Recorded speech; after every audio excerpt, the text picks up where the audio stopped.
ইমান হোক পর্বতসমূহ, নিয়ত হোক স্বচ্ছ। একটি সত্য ঘটনা। একজন লিবিয়ান যুবক, নাম তার আমের, সৌদি আরব যাচ্ছিলেন হজ করার জন্য।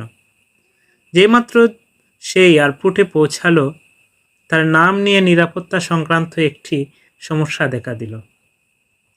নিরাপত্তা বাহিনী লোকেরা তাকে বলল, একটু অপেক্ষা করো, আমরা চেষ্টা করছি সমস্যাটা সমাধান করতে।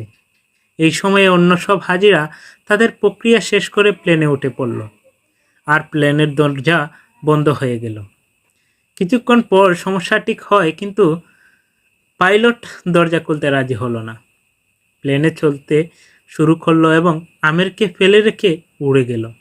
অফিসার তাকে সান্ত্বনা দিয়ে বলল, মন খারাপ করো না, হয়তো এটা তোমার কপালে ছিল না। কিন্তু আমের ছিল অটল বিশ্বাসী।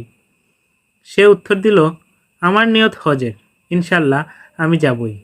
হঠাৎ খবর এলো, প্লেনটিতে যান্ত্রিক সমস্যা হয়েছে এবং তা ফিরে আসছে।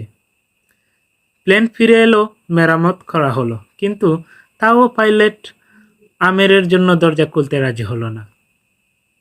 অফিসার আবার বলল, হয়তো তোমার ভাগ্যে নেই। কিন্তু আমের ছিল দ্রুত প্রতিজ্ঞ, স্থির।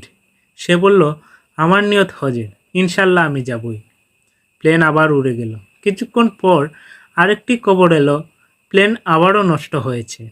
এবার নিজেই পাইলট বললেন, আমি আর উড়ব না যতক্ষণ না আমের প্লেনে উঠে। শেষ পর্যন্ত আমের প্লেনে উঠল। সৌদি এয়ারপোর্ট থেকে সে একটি ভিডিও করল। তার আনন্দ ছিল বর্ণনার বাহিরে। আল কাহার, এটি আল্লাহর সুন্দর নামসমূহের একটি। এর অর্থ, তিনি কারণগুলোকেও পরাস্ত করেন।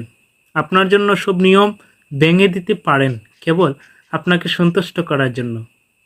তাই কিভাবে কখন এসব নিয়ে বেশি চিন্তা করো না। যতক্ষণ তোমার বিশ্বাস থাকে যে আল্লাহ সব কিছুর ওপর ক্ষমতাবান, বিশ্বাস করো তিনি পরিস্থিতি উল্টে দেবেন, তোমার পথ সহজ করে দেবেন, এমনকি অসম্ভবকেও বাস্তবে রূপ দেবেন।